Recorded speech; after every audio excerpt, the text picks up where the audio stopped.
할렐루야, 사랑하는 갈릴리 성도 여러분, 참 반갑습니다. 저는 별이 쏟아지는 갈릴리 교회 김진 목사입니다. 교회는 지금 사순절기를 보내고 있지요. 돌아오는 주일은 특별히 종료 주일이고 우리는 그 한 주간을 고난 주간으로 보내게 됩니다. 주님의 고난 속에 담아 두신 하나님의 그 놀라운 사랑을 가슴 깊이 새기는 아름다운 시간 되기를 간절히 바라고, 또 그 사랑으로 인하여서 우리도 서로 사랑하면서 하나님께서 우리에게 허락하신 이 믿음의 길을 온전히 뒤따라 걷는 은혜가 있기를 간절히 바랍니다. 오늘은 크로스웨이 제1권 하나님의 구원계획 제12과 구약과 신약의 중간 시대에 대해서 배우겠습니다. 총 두 파트로 나눌 텐데요. 그중 첫 번째 파트를 오늘 배워보겠습니다. 우리는 지난 시간에 바벨론에게 망한 남유다의 예루살렘 백성들이 바벨론으로 포로로 끌려간 사건을 살펴보았습니다. 그리고 그 포로 생활 가운데서 다시 예루살렘으로 돌아온 그 포로 귀환 사건을 새로운 창조, 새로운 구원, 또 새로운 출애굽으로 묘사한 성경을 살펴보았지요.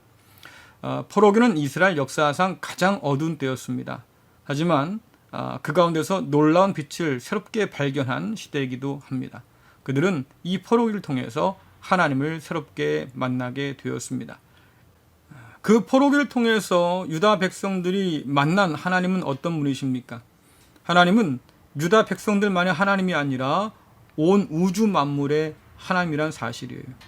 성전에 갇혀 계신 분이 아니라 온 우주를 주관하시고 역사를 주관하시면서 아무리 큰 제국 바벨론이라고 해도 하나님의 뜻대로 도구로 사용할 수 있는 분이라고 그들이 믿게 되었지요. 하나님께서 지금 바벨론을 통해서 유다 백성들을 치신 이유가 무엇입니까? 언약 안에서 유다 백성이 죄를 지었기 때문이에요. 하나님을 섬기지 않고 이방 백성들의 신들을 섬기고, 또 말씀에 기록된 대로 형제를 사랑하지 못하고 온갖 폭력을 가했던 그들의 죄 때문에 하나님께서 바벨론 손에 유다 백성들을 붙여서 사로잡하게 하신 거죠. 자, 생각이 여기까지 이르다 보니까 놀라운 결론이 생겼습니다. 하나님이 살아계시고 또 여전히 언약을 지키는 분이라고 하면 아브라함과 맺은 언약도, 또 모세와 맺은 시내산 언약도, 다윗과 맺은 언약도 여전히 유효하다고 하는 겁니다. 그 약속이, 그 언약이 지금도 유효하다고 하면 우리가 다시 고향으로 예루살렘으로 돌아갈 수도 있겠구나라고 하는 희망이 싹튼 거지요. 자, 다시 돌아갈 수 있다고 하는 희망 안에서 그들이 기대하는 게 뭐겠어요? 하나님, 속히 그날이 오길 바랍니다 라고 하는 거잖아요. 이 포로에서 벗어나서 다시 자유의 몸이 되고 또 하나님께서 주신 약속의 땅으로 돌아가는 것, 그날이 속히 오기를 원합니다 라고 하는 것이 아니겠습니까? 자, 그러려면 우리가 하나님 마음에 잘 들어야겠다라고 생각한 거지요. 어떻게 잘 들으면 되겠습니까?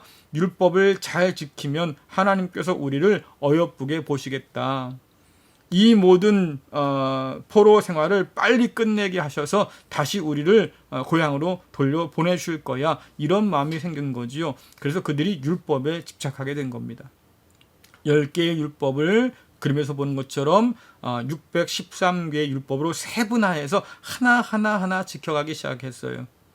특별히 그들이 아주 중심적으로 지킨 게 뭐겠습니까? 안식일법이죠. 왜냐하면 포로 생활 가운데 여러 민족들이 함께 섞여 있었는데 그 가운데서 안식일을 지키는 민족은 이스라엘밖에 없었어요. 그러니까 다른 민족과 자신들을 구별지어주는, 자신들의 정체성을 유지할 수 있는 가장 강력한 법 중에 하나가 바로 안식일법이고요. 그와 더불어서 정결법과 제사법이 함께 중요하게 된 거죠. 그래서 나중에 보면 이렇게 율법을 중시하는 풍토, 특별히 안식일과 정결법과 제사법에 아주 신경을 많이 기울이는데요. 자, 이런 배경 가운데서 소위 유대교가 이제 탄생하게 되는 겁니다. 자, 하나님께서 약속하신 대로 그 백성들을 위해서 새로운 일을 행하셨어요. 예전에 출애굽은 기억도 할 수 없을 만큼 놀라운 구원 사건을 보여주신 거지요. 그것이 바로 페르시아의 고레스를 통해서 바벨론을 꺾고 이제 그 백성을 다시 예루살렘으로 돌려보낸 사건입니다. 바벨론 포로 귀환 사건이지요. 자, 당시 이사야 예언자는 뭐라고 기록하냐면 이 페르시아의 고레스 왕을 하나님께서 기름 부어 세운 메시아라고까지 얘기를 합니다. 하나님께서 메시아인 고레스를 통해서 그 백성 유다 백성들을 건져내셨다는 뜻입니다. 자, 예루살렘으로 돌려보내면서 이 고레스 왕은 여호와의 성전에서 훔쳐왔던 모든 성물들도 다시 다 돌려줍니다. 왜 돌려줬겠습니까? 돌아가서 너희 신들에게 페르시아를 위해서 기도해달라고 하는 그런 의미였지요. 자, 포로는 총 3차례에 걸쳐서 귀환하게 됩니다. 1차 귀환은 스룹바벨을 통해서 귀환한 것이고요. 2차 귀환은 에스라를 통해서 귀환합니다. 그리고 3차 귀환은 느헤미야를 통해서 귀환하게 되지요. 그들이 포로에서 돌아오면서 결심한 게 있습니다. 다시는 우리가 이 포로 생활을 해서는 안 되겠다라고 하는 거죠. 너무 끔찍하고 너무 비참한 경험들이었으니까요. 자, 어떻게 다시 우리가 포로가 되지 않을 수 있을까? 이미 말씀드렸죠. 우리가 하나님 말씀을 잘 들어야겠다. 하나님께 잘 보여야겠다. 그래서 율법을 잘 지켜야겠다. 그뿐 아니라 예배를 열심히 드려야겠다. 그래서 여러분들 돌아온 포로 공동체들은 결국 신앙을 중심으로 해서 뭉치게 됩니다. 성전이 중요해지고 율법이 중요하게 되었지요. 이전에는 왕을 중심으로 한 나라였다고 하면 이제는 성전을 중심으로 한 신앙 공동체로 지금 바뀌어가는 과정 가운데 있는 거예요. 그래서 이들이 돌아와서 제일 먼저 한 것 중에 하나가 뭐겠습니까? 성전을 건축하는 일이었지요. 바벨론에 의해서 무너진 그 솔로몬의 성전 대신에 다시 거기에다가 제2의 성전을 건축하게 된 겁니다. 자, 이것을 표로 보시면 다음과 같습니다. 1차 귀환은 스룹바벨과 제사장 여호수아를 통해서 이루어졌습니다. 이것을 허가해준 사람은 페르시아의 초대왕이었던 고레스지요. 그는 포로들의 귀환을 허가했을 뿐만 아니라 성전 재건을 허가했습니다. 그래서 성전 기물들을 돌려주고 또 성전 건축 자재들을 지원해 주기까지 했지요. 그래서 이렇게 돌아온 사람들이 성전 건축을 시작합니다. 자, 두 번째로 2차 귀환은 에스라라고 하는 학자 혹은 율법사를 통해서 이루어졌는데요. 페르시아 왕 아닥사스다 1세 때 이루어졌습니다. 포로들의 귀환을 허가해 주었고 또 국고를 지원해 주었습니다. 늘 내는 세금도 있었는데 성직자들에게는 세금을 면제해 주었고 또 나름대로 관리를 조직할 수 있도록 허락해 주었습니다. 이렇게 돌아온 에스라가 예루살렘에 돌아와서 종교 개혁을 일으킵니다. 그래서 이방인과의 결혼으로 혼란에 처했던 여호와 신앙의 어떤 순수성을 회복한 일에 온 힘을 기울이게 되고 다시 율법을 가르치는 일에 힘쓰게 되지요.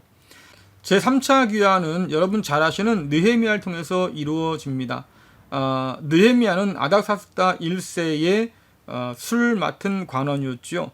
자, 이것은 왕의 총애와 또 신뢰를 받는 그런 자리입니다. 꽤 높은 지위라고 볼 수 있습니다. 자, 그런 그가 예루살렘의 성벽이 여전히 무너져 있다는 소리를 듣고 너무 가슴 아파하다가 하나님께 사명을 받지요. 그리고는 허락을 받아서 이제 사람들을 데리고 예루살렘으로 돌아옵니다. 그때 돌아와서 한 일이 뭐예요? 예루살렘 성벽을 다시 건축하는 일이었어요. 자, 그래서 예루살렘 성벽이 다 중건된 이후에 비로소 예루살렘 성이 온전해지고 그때에 이제 소위 말하는 오픈식을 하는 거예요. 그래서 에스라가 율법을 낭독합니다. 그리고 교육이 시작되죠. 다시 말씀드리면 성전을 중심으로 해서 예루살렘 전체가 다 거룩한 성이 된 것이 바로 이때였어요. 그래서 에스라는 성전과 율법을 중심으로 해서 민족을 새롭게 재건했고 또 느헤미야는 예루살렘 성벽을 세움으로써 다시 민족을 재건하는 그런 일들을 맡게 된 겁니다.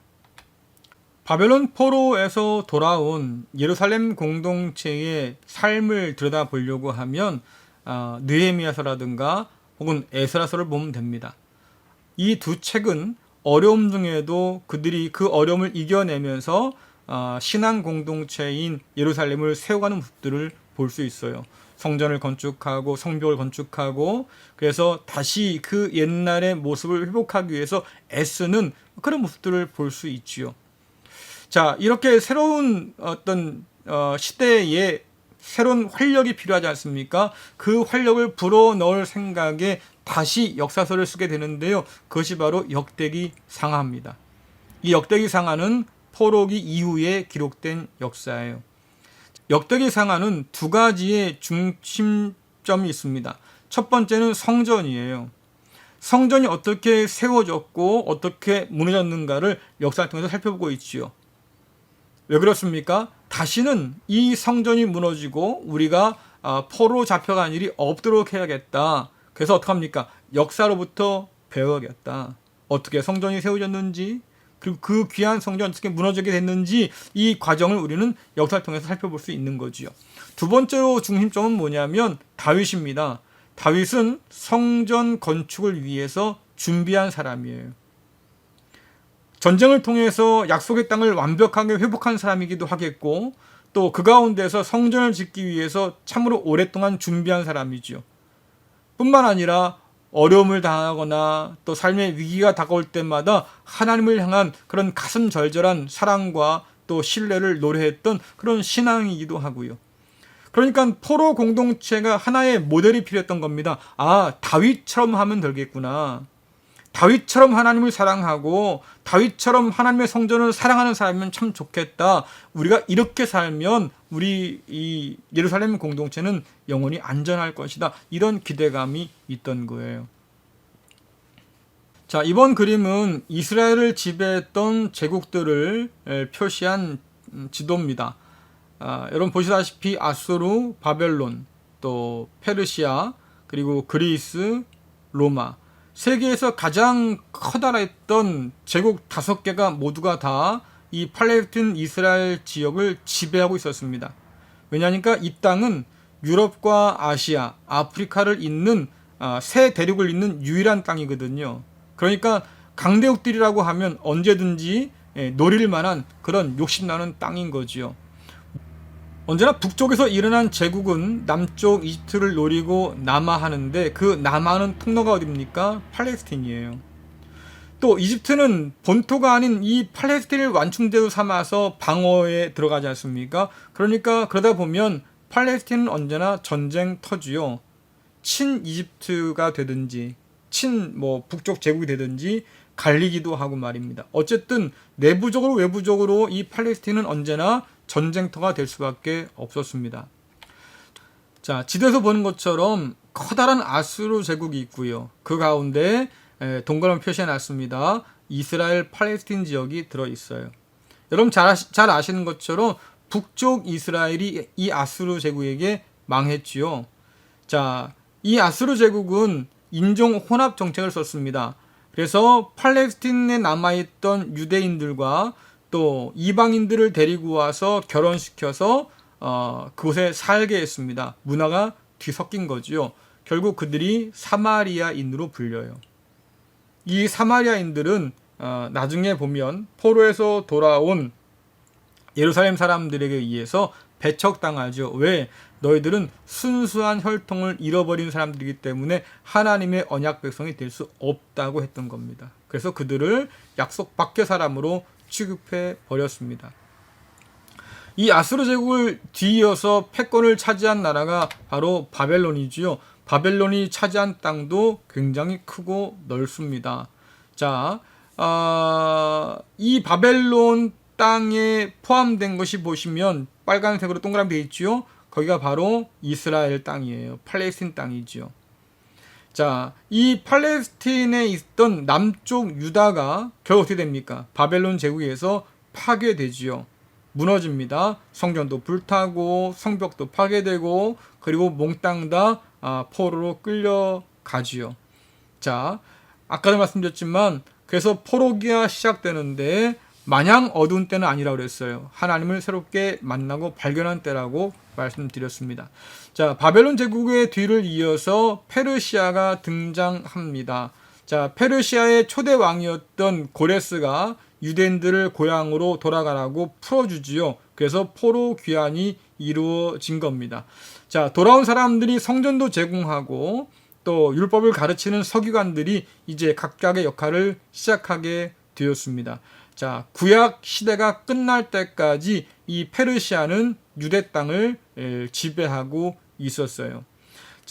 자, 그렇기 때문에 예루살렘에 돌아왔어도 여전히 페르시아 제국 밑에 있을 수밖에 없는, 여전히 남의 나라 밑에 살아야 했던 그런 서름을 겪는 거죠. 자, 그러다 보니까 점점 지쳐가는 사람이 생겨요. 야, 이거 뭐 돌아와 봐야 바뀐 거 별로 없고 여전히 우리는 남의 나라 살이 하는구나. 점점 실망하는 사람들이 생기겠죠. 그래서 죄의 굴레에 빠진 사람들이 점점 늘어가기 시작합니다. 자, 그때의 시대를 보려고 하면 학개서라든가 아니면 말라기 같은 것을 볼 수 있을 겁니다. 말라기나 학개서 이런 데 보면 말이죠. 그 당시에 사람들이 얼마나 하나님으로부터 멀리 떨어져 살았는지 다시 볼 수 있습니다. 포로 잡혀갔다가 돌아왔어요. 하나님께서 그도 다시 해방시켜 주셨어요. 뭔가 기대감을 가지고 왔지만 그러나 자기신의 어떤 기대대로 삶이, 환경이 뭐 좋아지질 않습니다. 여전히 남의 나라 밑에 포로로 살고 있어요. 여기에 대한 실망감이 큰 거죠. 결국 그들이 하나님에 대해서 점점 더 소홀해지는 때가 오고요. 마침내 말라기 시대를 끝으로 해서 하나님 말씀이 들리지 않는 침묵기가 이제 시작되죠. 자, 그래서 구약의 마지막 예언자인 말라기 이후부터 신약에 처음 나오는 세례 요한이 등장하기까지 약 400년에서 430년 동안의 기간인데요. 이때에 하나님의 말씀이 들리지 않았습니다. 하나님께서 어떤 예언자를 통해서도 말씀하지 않았습니다. 하나님의 침묵의 시대가 온 거예요. 자, 하나님께서 말씀하지 않으시니까 그 어느 때보다도 중요해진 게 뭐겠습니까? 이전에 예언자들이 남겼던 그 말씀들을 기록한 문서들이 중요하게 되겠지요. 자, 그래서 그 하나님의 말씀을 기록해 두었던 문서들을 모으고 연구한 사람들이 생겨났어요. 그리고 그 연구를 통해서 하나님의 뜻을 찾아가려고 하는 그런 노력들이 이때부터 시작되게 되었지요. 자, 어쨌든 이 400년의 침묵기 가운데서 결국 그 약속을, 하나님의 언약을 끝까지 붙들고 씨름하는 사람들이 있는 반면에 하나님과의 약속을 잊고 자기 마음대로 살고자 하는 사람들이 생겨나게 된 겁니다. 자, 이런 모습들이 이제 헬라 제국 아래 더 심하게 보여집니다. 자, 페르시아의 뒤를 이어서 이제 알렉산더의 헬라 제국이 등장하게 됩니다. 굉장히 넓은 땅을 차지하고 있지요. 자, 이 헬라 제국 안에서도 여전히 이스라엘 땅, 팔레스틴 땅은 제국 아래 복속되어 있었습니다. 알렉산더 대왕은 자신이 정복한 그 모든 땅에 그리스 문화를 전파하려고 했습니다. 자, 그 결과 이 넓은 땅에서 헬라어, 그리스어가 공용어가 되었습니다. 이 전체 넓은 지역에서 헬라어가 공용어가 되면서 훗날에 복음서가 신약의 성경들이 헬라어로 기록되고 더욱 좀 더 쉽게 세계로 퍼져나갈 수 있게 되었습니다. 그런 어떤 기반이 마련된 때지요. 자, 알렉산더 대왕이 죽은 이후에 큰 헬라 제국이 크게 4등분되지요. 그 중에 하나가 북쪽에 있는 셀루쿠스 왕조고요. 또 하나 남쪽에 있는 프톨레미 왕조입니다. 이게 점점 팽창하면서 어디서 맞붙겠습니까? 동그라미 쳐진 부분, 바로 예루살렘을 중심으로 한 팔레스틴에서 격돌하게 됩니다. 오랜 싸움 끝에 결국 셀루쿠스 왕조가 팔레스틴 쪽을 장악하게 되고요. 여전히 헬라 문화를 강요하게 됩니다. 그래서 유일신을 믿는 유대인들에게 다신교를 강요하고 또 예루살렘을 헬라 문화의 중심지로 만들려고 하는 여러 가지 노력들을 하게 되지요. 자, 셀루쿠스 왕조 중에서 우리가 기억할 사람이 한 사람 있습니다. 안티오코스 4세라는 사람인데요. 이 사람은 자신을 에피파네스, 다시 말씀드려서 나는 신의 화신이야, 내가 신이야, 이렇게 떠버리고 자랑하던 사람이었어요. 자, 그 사람이 얼마나 잔인했냐면 할례 받은 사람들을 사형에 처했습니다. 안식일을 지키지 못하게 했어요.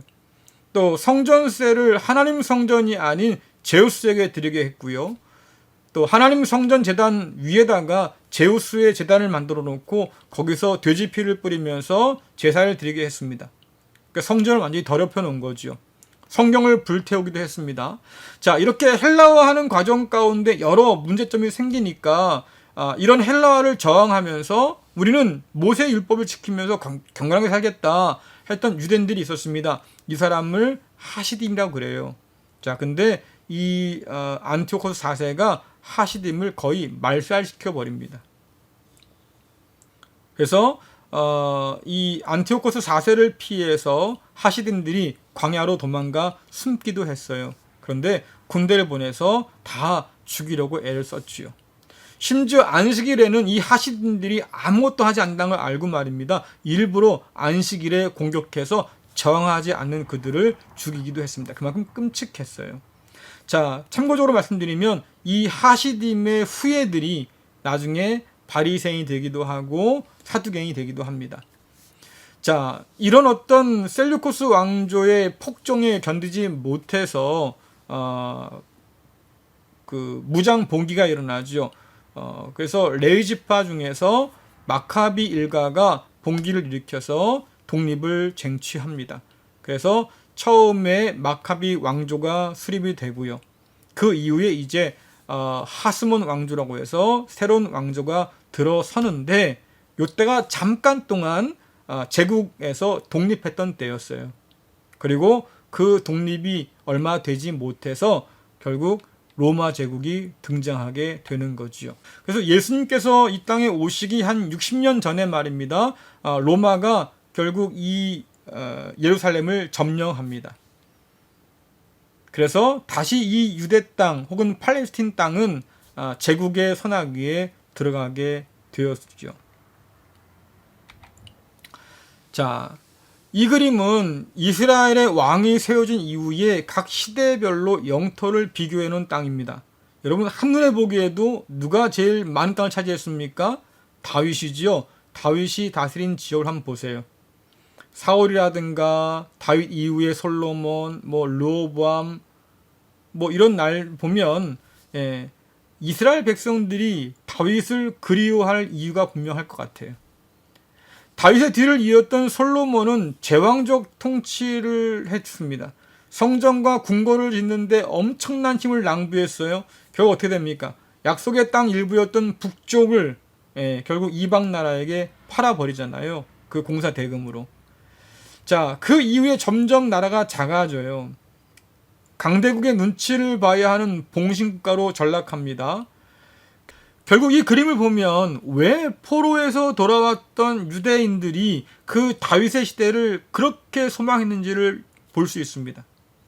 가장 넓은 땅을 차지했던 강대한 때, 그때 바로 다윗 때였거든요.